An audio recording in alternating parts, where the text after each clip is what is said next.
Hola, bienvenidos una vez más al canal Hoyo de Israel, destinado a recorrer las sendas antiguas de nuestra fe en el Dios de Israel y en su Mesías.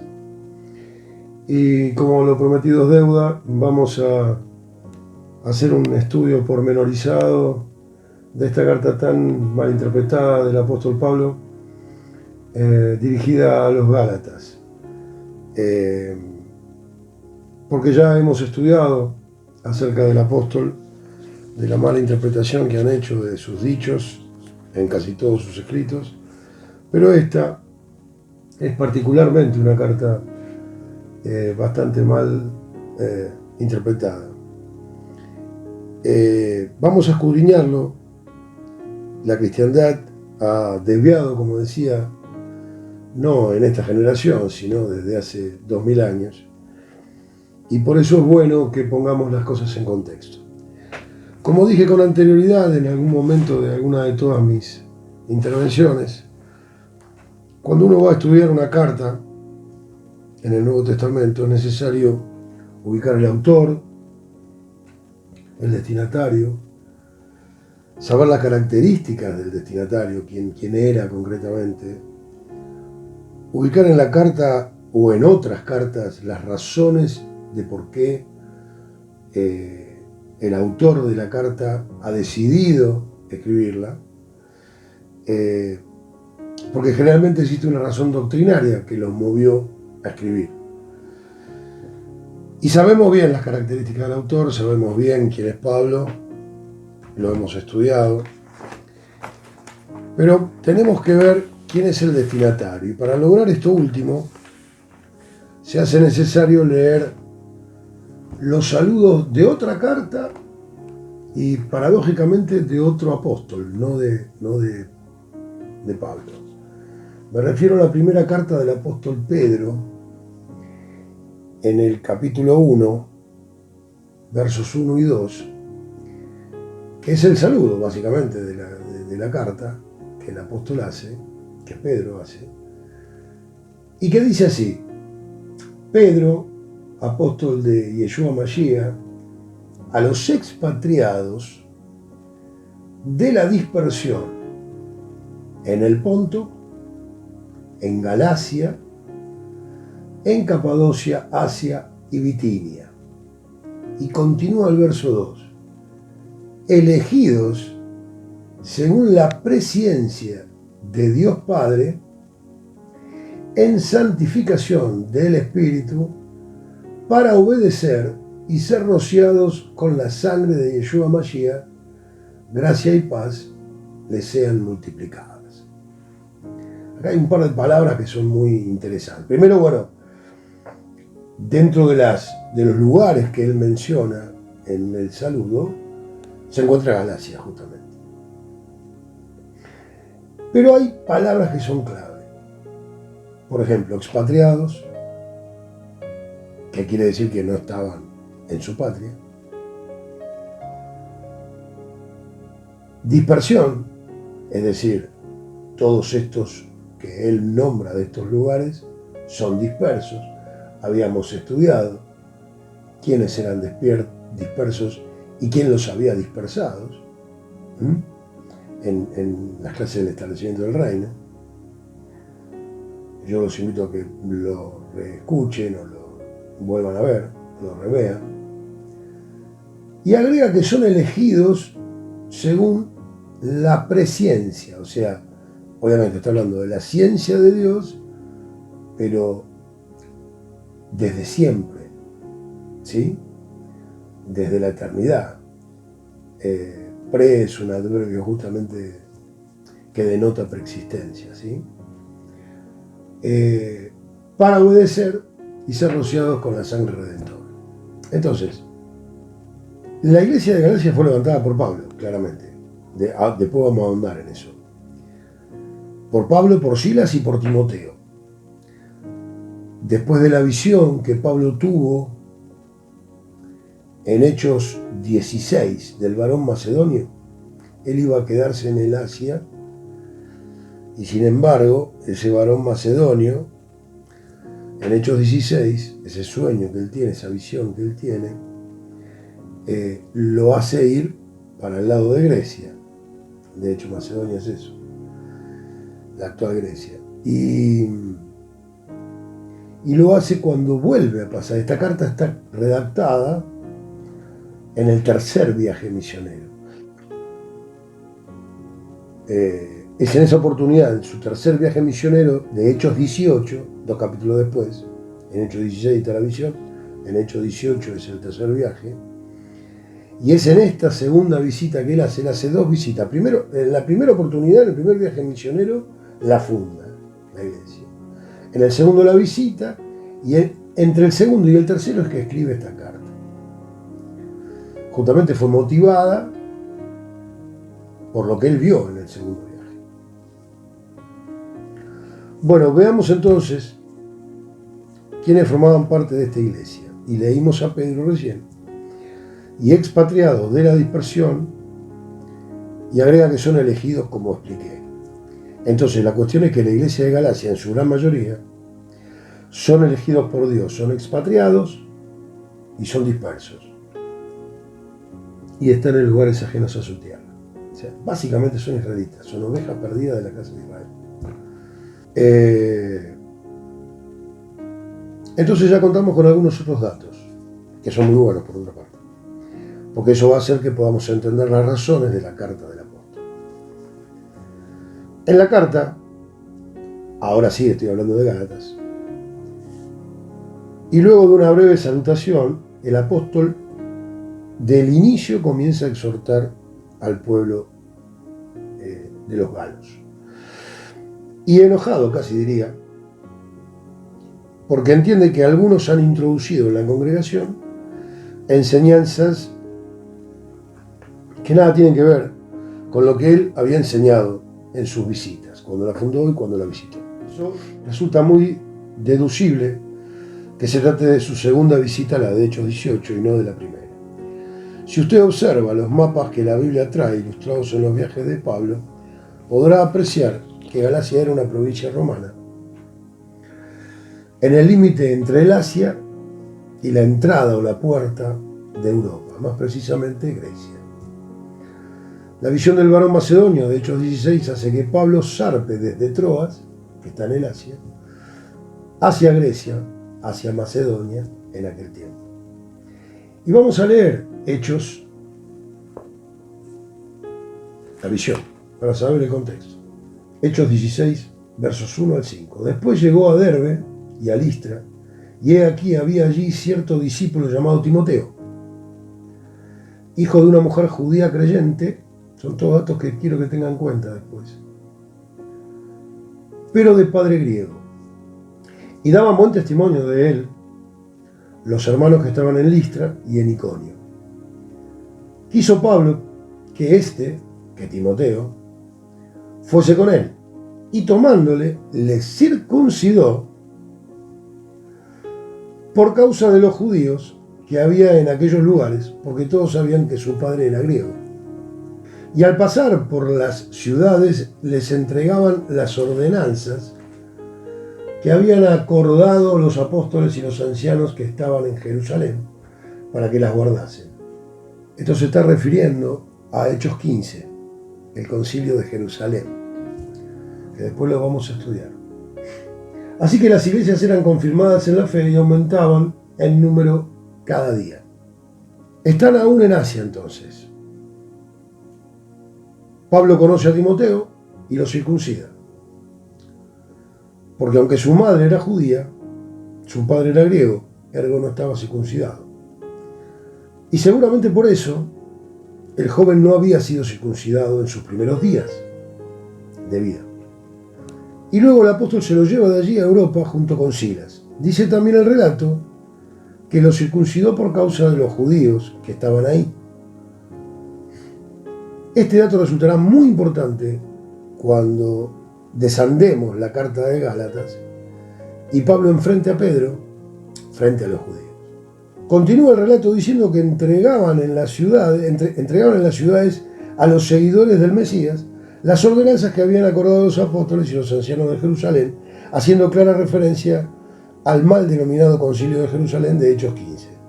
Vayamos entonces a ver y entender qué cosas se trataron en esa oportunidad.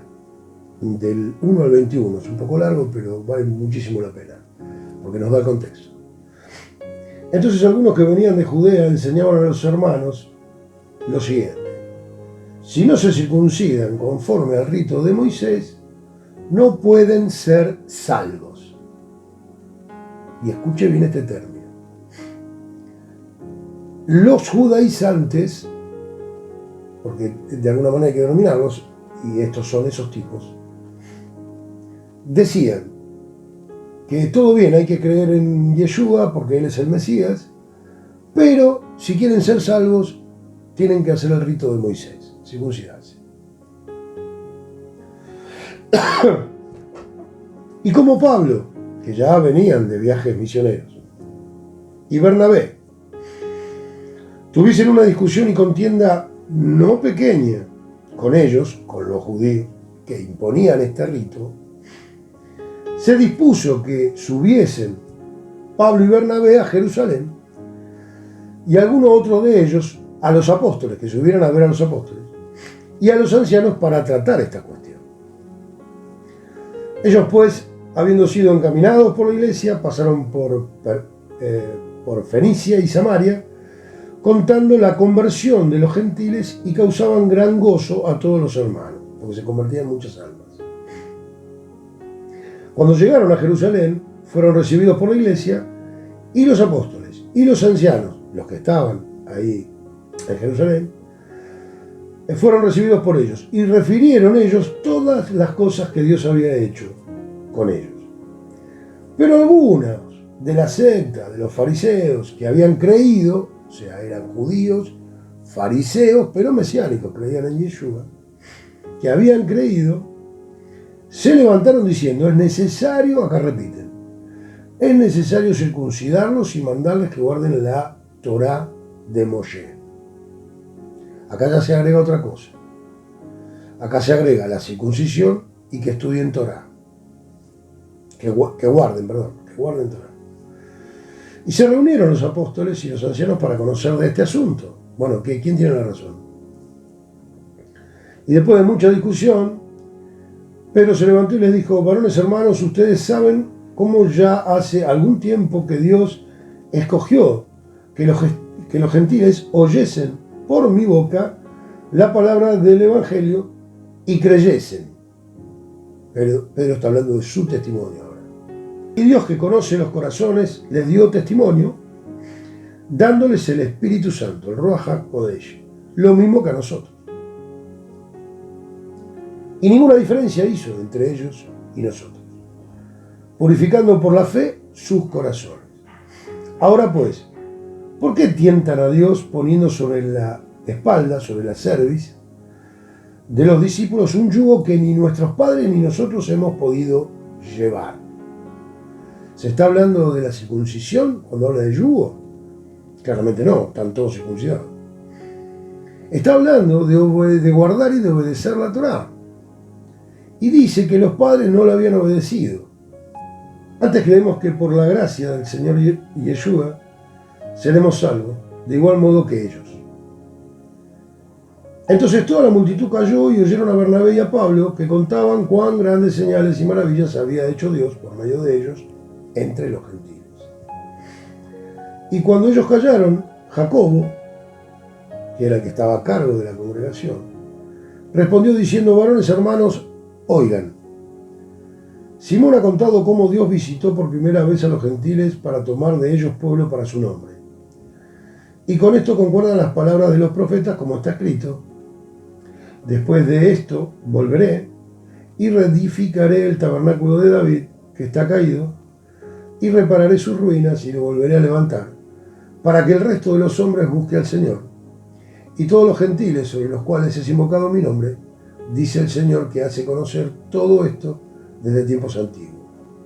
Por lo cual, y acá viene la conclusión de Jacobo, yo juzgo que no se inquiete a los gentiles que se convierten a Dios, o sea, los que están ingresando, además de ser gentiles, son los que se están ingresando a la congregación, que no se los inquiete sino que se les escriba que se aparten de las contaminaciones de los ídolos, de fornicación, de ahogado y de sangre. Porque Moisés, agrega, desde tiempos antiguos tiene en cada ciudad quien lo predique en las sinagogas, donde es leído cada Shabbat. Era larga la lectura, pero es indispensable. Entonces, la cuestión central de la discordia era que los judíos enseñaban a los nuevos creyentes que para ser salvos tenían que circuncidarse según el rito de Moisés. Pablo y Bernabé y el mismo Pedro, que habían salido de Judea a llevar el evangelio a los gentiles, se enfrentaron a esta postura decididamente, sabiendo que la circuncisión no es una cuestión que tenga que ver con la salvación. No que se opongan a la circuncisión, sino que esta señal del pacto con Abraham sea requisito para ser salvo. Para nada. En eso es lo que Pablo y Bernabé y Pedro y Jacobo se oponen. Miren, basta la gracia del Señor. No hace falta circuncidarse para ser salvo. Vos creés y ordenás tu camino en dirección a la instrucción y ya está. No necesitas circuncidarse. Pero esto no significa que ellos se opongan a la circuncisión. No se olvide, todos ellos son judíos, todos están circuncidados al 8º día.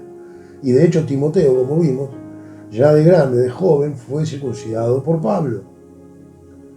Claro que no están en contra de la circuncisión. La cuestión es si la circuncisión era o no una cuestión previa para poder ser salvo. Y en eso se oponen los apóstoles. La circuncisión, como dije, es la señal de adherir al pacto que Dios había hecho con Abraham. De hecho, Abraham fue salvo por creer.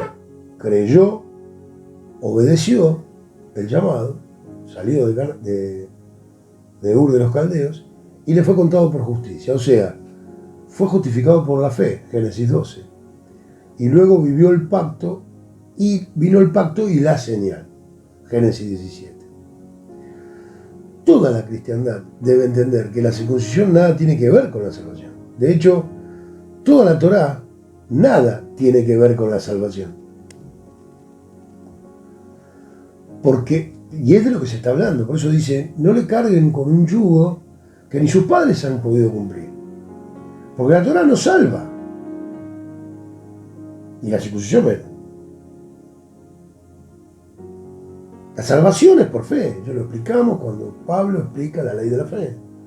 El justo por la fe vivirá.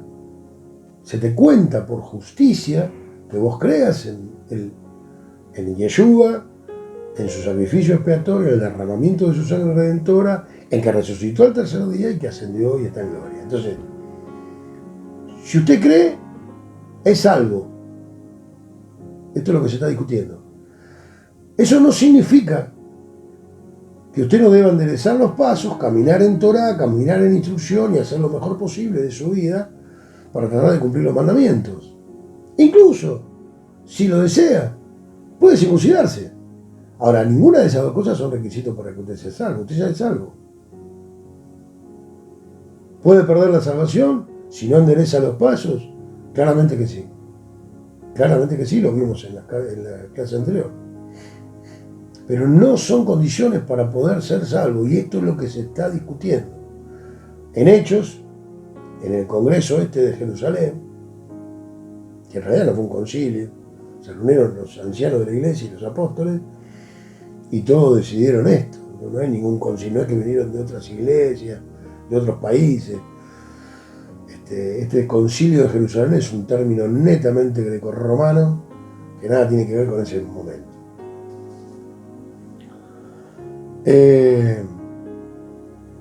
Y vamos a hablar de la solución a la que arribaron. Miren, vamos a exigirle estas cosas. Lo repito, que se aparten de las contaminaciones de los ídolos, de fornicación, de ahogado y de sangre. Mire, todas estas cosas están en la Torá. Todas. Pero al inicio, cuando el creyente se incorpora, mirá, no le pongamos demasiada carga. No le caigamos con todo el andamiaje. Que se abstengan por lo menos de ídolos, que se abstengan de fornicación, que se abstengan de ingerir animales que hayan muerto ahogados y de sangre.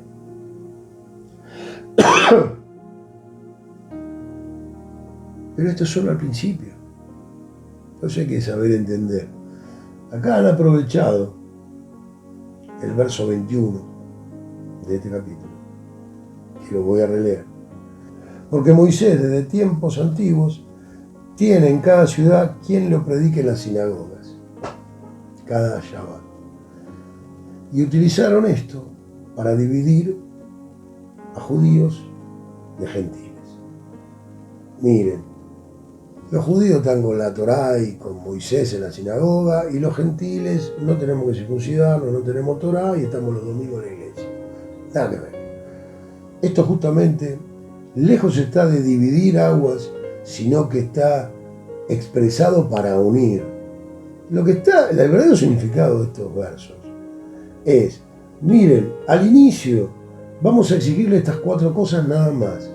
Total, después, en Shabbat, en la sinagoga local de cada uno de estos nuevos discípulos, van a ser adoctrinados en la ley de Moisés, en la Torá. Es justamente lo contrario. Estamos hablando de creyentes recientes, de neófitos, gente que recién entra a entender.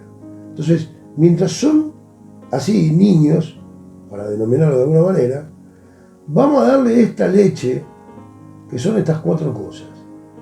Total, van a empezar a comer comida sólida, y estoy parafraseando a Pedro, cada Shabbat, cuando tengan que venir a la sinagoga a congregar y a estudiar Torá.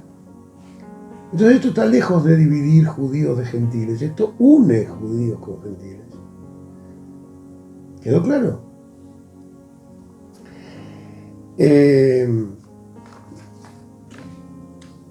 Estas simples 4 cosas eran suficientes al inicio de lo que se sumaban recientemente a la fe. Porque total, a medida que se congreguen cada Shabbat en alguna sinagoga, irán adicionando las cosas que se enseñan conforme la Torá que escribió Moisés. Esta es la real interpretación de estos versos. La cristiandad cree que con los nuevos creyentes se hacía una iglesia cristiana o evangélica, no sé qué creen, y que congregaban los domingos y comían cerdo, y no, nada que ver. No, nada que ver. Nada que ver. En realidad, todos, viejos y nuevos, creyentes, congregaban cada Shabbat y iban a una sinagoga. No existían las iglesias como hoy la conocemos. Iban a la sinagoga, y cuando fue prohibido, se reunían en casas o en lugares ocultos, incluso en cuevas. Pero no imagine templos evangélicos en el primer siglo. Claramente no existían.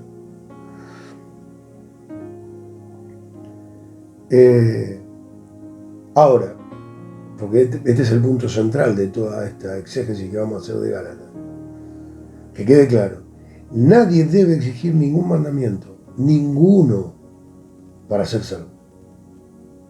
Ningún mandamiento. Porque la salvación es por fe, como expliqué, y no por obras.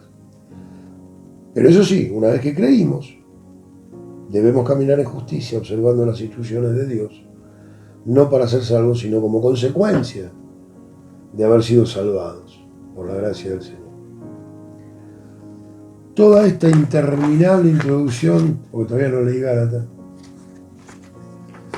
fue necesaria para que ustedes entiendan el contexto en el que Pablo ha escrito la carta a la iglesia de Galacia. Entonces ahora sí vamos a la carta a los creyentes de Galacia.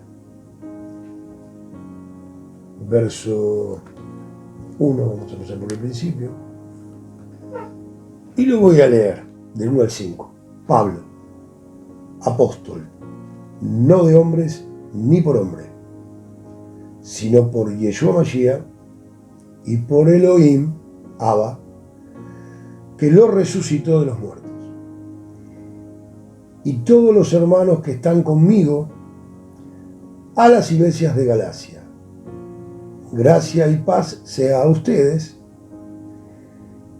de Dios el Padre y de nuestro Señor Yeshua Mashiach, el cual se dio a sí mismo por nuestros pecados para librarnos del presente siglo malo, conforme a la voluntad de nuestro Dios y Padre, a quien sea la gloria por los siglos de los siglos.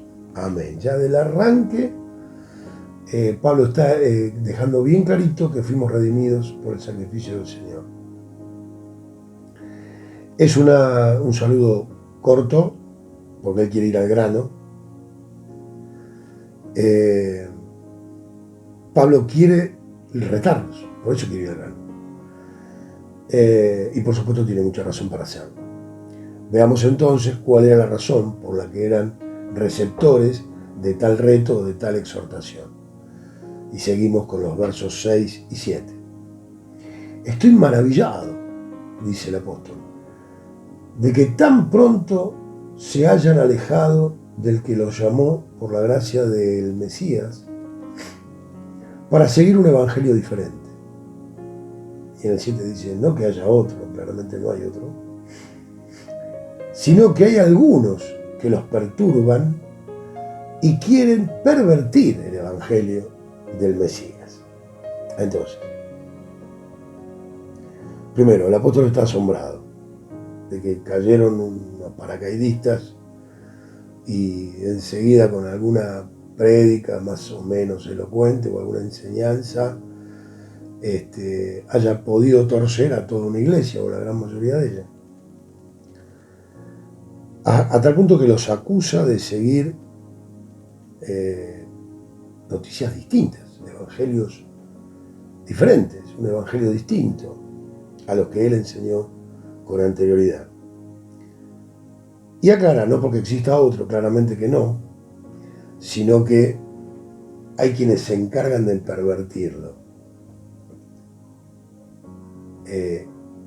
Lamentablemente pasaron 2000 años de la carta, más o menos, y mucho no cambió. Mucho no cambió.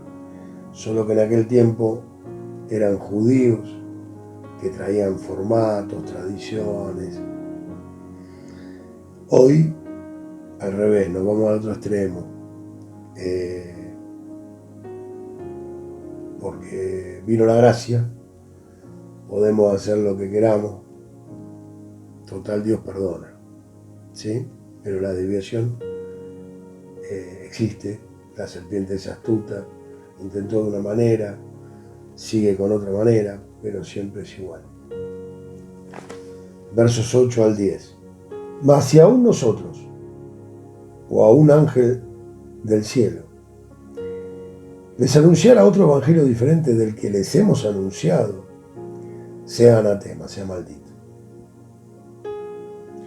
Como antes hemos dicho, también ahora lo repito. Si alguno les predica diferente evangelio del que han recibido, sean anatema. Pues que busco ahora yo el favor de los hombres o el de Dios. O trato de agradar a los hombres. Pues si todavía agradara a los hombres, no sería siervo del Mesías. Bueno, acá está hablando del ángel, esto yo ya lo expliqué. El único ángel que puede predicar es el diablo, la serpiente. Y eso hace siempre, desde hace 2000 años. Y respecto a que no buscar la gloria de los hombres, dice Pablo, justamente porque no la buscamos, es que padecemos muchas veces censuras, restricciones. Porque como digo siempre, cuando uno predica el evangelio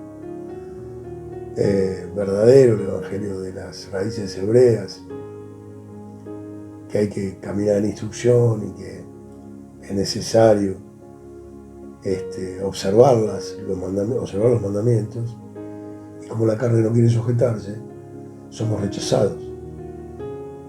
Siempre. En todos lados. Es muy raro que podamos ser aceptada nuestra enseñanza.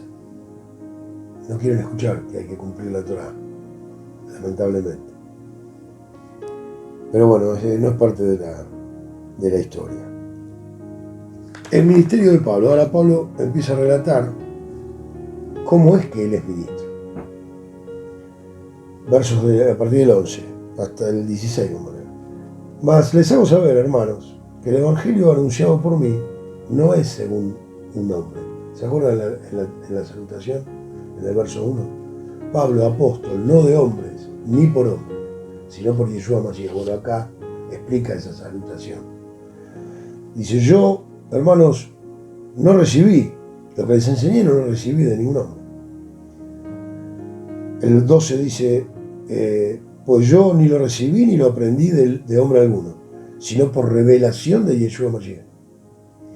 Porque porque ya han escuchado, han oído acerca de mi conducta en otros tiempos en el judaísmo, que yo perseguía sobremanera a la iglesia de Dios y la asolaba. Y en el judaísmo aventajaba a muchos de mis contemporáneos en mi nación, siendo mucho más celoso de las tradiciones de mis padres. Está hablando de tradiciones. Pero cuando agradó a Dios, que me apartó desde el vientre de mi madre y me llamó por su gracia, revelar a su Hijo en mí, para que yo le predicase entre los gentiles, yo no consulté enseguida con carne y sangre, ni subí a Jerusalén a los que eran apóstoles antes que yo, sino que fui a Arabia y volví después de nuevo a Damasco. Después, pasados 3 años, subí a Jerusalén para ver a Pedro y permanecí con él 15 días. En estos versos Pablo hace referencia al origen de su apostolado. Él era un judío ortodoxo, fariseo, ya lo hemos hablado.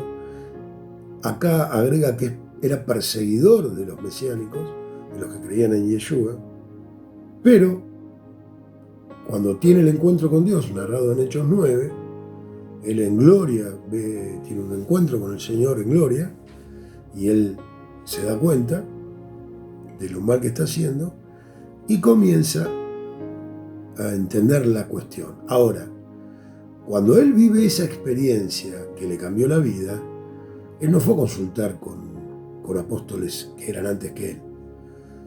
De hecho, esta es una opinión personal, él se va a Arabia. En Arabia está el monte Sinaí, que es donde Dios entregó Torá a Israel. No es casualidad. Pablo se va a Arabia porque Pablo quiere reflexionar. A Pablo nadie le tenía que enseñar la profecía. A Pablo nadie era necesario que nadie le explicara. Él simplemente fue a tratar de que encastraran las partes. Él fue a meditar, a repensar no solo su vida, sino todo lo que él sabía. Dios le revela en Sinaí, Dios le revela en Arabia quién era Yeshua, por qué Yeshua era el Mesías y por qué lo que él había vivido camino a Damasco le trastocó la mente, le trastocó el alma, le cambió el corazón y lo convirtió en lo que después fue el más grande teólogo de toda la denominada cristiandad, porque él era un instrumento escogido desde el vientre, como él lo dice. Nadie de sus contemporáneos, mucho menos de los apóstoles, de sus compañeros, nadie tenía la preparación que tenía Pablo. Juan era el que más cerca estaba, Natanael eran más preparados, pero Pablo era único en su tiempo. Era un instrumento, bueno, lo dice cuando Dios le dice a Ananías que vaya a orarle por la ceguera, y Ananías medio que pone reparo porque sabía que era un perseguidor de esta fe. Dios le dice, no, este es un instrumento especial, te va a padecer por causa mía, pero yo necesito de su sabiduría. Nadie mejor que Pablo para hacer lo que Pablo hizo. Entonces, vamos a terminar acá, porque veo que superé ampliamente la media hora. Así que vamos a seguir. Yo les agradezco, como de costumbre, que usted preste oídos a lo que estoy enseñando. Y persevere, por favor, porque lo que viene es grandioso. Quizás en la próxima clase ya terminemos y podamos empezar con otras enseñanzas gloriosas que Dios tiene preparado para todos, para que caigan las tradiciones, para que caigan los paradigmas, para que creamos con inteligencia, con razón de nuestra fe, porque tenemos que dar razón de nuestra fe. Y es espectacular cuando uno recibe la revelación correcta. Es como que todo, como siempre digo, todo es coherente, no hay contradicciones, ninguna. Desde Génesis hasta Apocalipsis tenemos una profecía y un Dios que ni puede explicarse con palabras. Que Dios les bendiga, Shalom, y los espero el próximo Shabbat. En el Bereshit, el verbo estaba, Él es Elohim, creador de todo. Un cuerpo preparó solo por amor. Todo lo creó para su gloria. Él es vida y luz y prevalece de su plenitud, gracia derramó. Yeshua Señor, eres nuestra gloria. Yeshua Señor,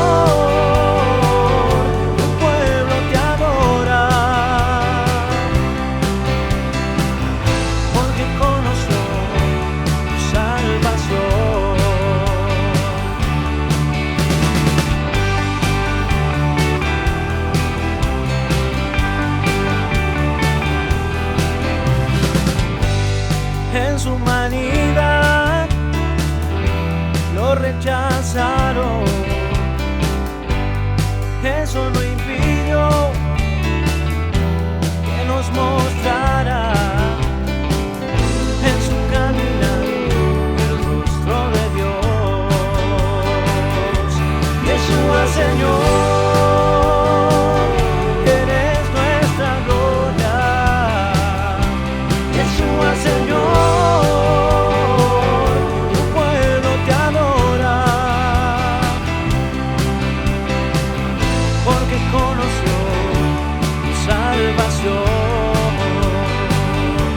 Yeshua Señor, eres nuestra gloria. Yeshua Señor, tu pueblo te adora, porque conoció, es que conoció, porque conoció tu salvación.